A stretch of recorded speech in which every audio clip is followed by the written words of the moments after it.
ঠাকুরের আতুল চরণে প্রণাম জানিয়ে, আরাধ্যা জগৎজননী বড় মায়ের আতুল চরণে প্রণাম জানিয়ে, পরম পূজ্যপাদ বর্দার চরণে প্রণাম জানিয়ে, পূজনীয় আচার্যদেবের চরণে প্রণাম জানিয়ে সকলকে আমার আনন্দিত জয়গুরু বলে আলোচনা প্রসঙ্গে ষষ্ঠ খণ্ডে 25 অগ্রহায়ণ 1351 সাল সোমবার সন্ধ্যার পর শ্রী ঠাকুর নিভৃত নিবাসে চুপচাপ বসে আছেন। আজ কদিন হলো সন্তোষ বন্দ্যোপাধ্যায় বলে একটি যুবক এসেছেন বোম্বে থেকে। তিনি ভিতরে ঢুকে বললেন, আমার একটা কথা জিজ্ঞাসা করতে ইচ্ছা করে। শ্রী ঠাকুর সস্নেহে বললেন, কি বল না সন্তোষদা। আপনার কাছে যখন আসি তখন মনটা উদ্দীপ্ত হয়ে ওঠে, কিন্তু পরক্ষণেই সেই ভাবটা উবে যায় কেন? শ্রী ঠাকুর, ভিতরের আগুন বৃত্তির দরুন ছাই চাপা থাকে। এখানকার সংস্পর্শে বৃত্তি ভেদ করে শীষের মতো যে আগুনটা ঠেলে ওঠে, তাতে যদি ইন্ধন না দেওয়া হয় তবে তা আবার নিস্তেজ হয়ে পড়ে। তাকে জ্বালিয়ে রাখবার জন্য এবং বাড়িয়ে তুলবার জন্য প্রয়োজন ব্যক্তিগত দৈনন্দিন আচরণ, যজন যাজন ইষ্টভীতি উপযুক্ত সঙ্গ। ঠাকুর রামকৃষ্ণদেব বলেছেন, চারাগাছ বেড়া দিয়ে রাখতে হয়। আর পারিপার্শ্বিকের মধ্যেও ইষ্ট সম্পর্কের যে বিরুদ্ধ ইচ্ছা আছে তার সংস্পর্শেও কখনো চুপ করে যেতে নাই। ওতে মনের ঘুমন্ত বিরুদ্ধ ইচ্ছা পুষ্ট হয়ে জীবনীয় ভাব ভক্তি ভালোবাসা ক্ষীণ করে তোলে। তাই ওই বিরুদ্ধ ইচ্ছা সক্রিয়ভাবে প্রতিরোধ ও নিয়ন্ত্রণ করাই লাগে। বিরুদ্ধ পারিপার্শ্বিককে জয় করে নিতে পারলেই তাই তোমার বৃদ্ধির সার হয়ে উঠবে। এইভাবে যত বড় ও ব্যাপক বিরুদ্ধতা তুমি নিজের প্রচেষ্টায় গলিয়ে দিতে পারবে, তোমারও শক্তি ও প্রত্যয় তত বৃদ্ধি পাবে এবং ইষ্টানুরাগও তত ঘনীভূত হয়ে উঠবে। সন্তোষদা, বিরুদ্ধ পারিপার্শ্বিকের জয় করা সহজ কথা নয়। তাই যারা কিছুতেই বুঝবে না তাদের কাছে চুপ করে থাকা বরং ভালো। বাইরে অনেক অযথা অশ্রদ্ধা সূচক কথা বলে, তাদের কথা শুনে মন খারাপ হয়ে যায়। শ্রী ঠাকুর, অভ্যস্ত চিন্তাধারা ও সংস্কারের বিরুদ্ধে যিনি দাঁড়ান, সমসাময়িক লোক তাকে ভালো করে বুঝতে পারে না।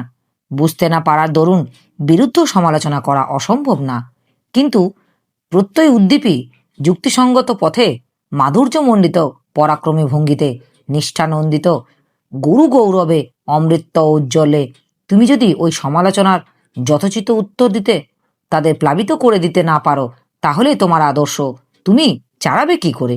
অনুকূল বা প্রতিকূল কেউই কোনো কথা তুললে সেই তো তোমার মস্ত সুযোগ। তখনই তা গ্রহণ করবে এবং অবস্থার উপর আধিপত্য নিয়ে আদর্শের প্রতিষ্ঠা করে ছাড়বে। কিছুতেই মেজাজ খারাপ করবে না বা ভড়কে যাবে না। কড়া কথা যদি বলতে হয় তাও বলবে মাত্রা ঠিক রেখে, মিষ্টির মেশাল দিয়ে, অর্থাৎ মিঠে কড়া করে। প্রত্যয় ও চরিত্র এইসান চিজ যে তার সামনে পড়ে মানুষ তো মানুষ, পাহাড়ও পর্যন্ত টলে যায়। আর তোমরা তো কোনো খেয়াল আন্দোলন করছো না।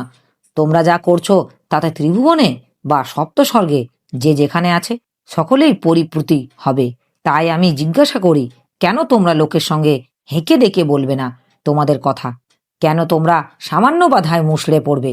তোমাদের যদি মানুষ নিষ্পেষিত করেও ফেলে তবু তোমরা তোমাদের কথা বলতে ছাড়বে না, মঙ্গলের কথা বলবে। তাতে কাকে ডর কাকে ভয়?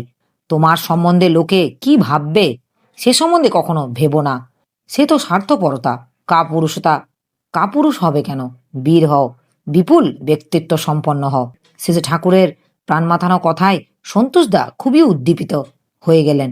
তারপর শেষে ঠাকুর প্রমোদদাকে ডেকে জিজ্ঞাসা করলেন, পরশুদিন বিভাগীয় কমিশনারের জেলা শাসক ইত্যাদি নাকি আশ্রম দেখতে আসবার কথা। প্রমোদদা, আজ্ঞে হাঁ। শ্রী ঠাকুর সব কিছু ঠিকঠাক করে রাখছেন তো? প্রত্যেকটা বিভাগকে কিন্তু এখনই খবর দিয়ে রাখতে হয়। প্রমোদদা, সে ব্যবস্থা করা হচ্ছে শ্রী ঠাকুর। বিশ্ববিজ্ঞানটাও দেখিয়ে দেবেন।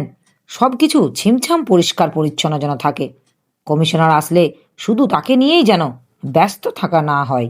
তার সঙ্গে স্থানীয় অফিসার যতজন আছেন তাদের প্রত্যেকের প্রতি যেন নজর রাখা হয়। সকলেই যেন আপ্যায়ন করা হয়। আর নিরামিষ রকমের যত রকমারি করে পারেন খাওয়াইয়ে দেবেন।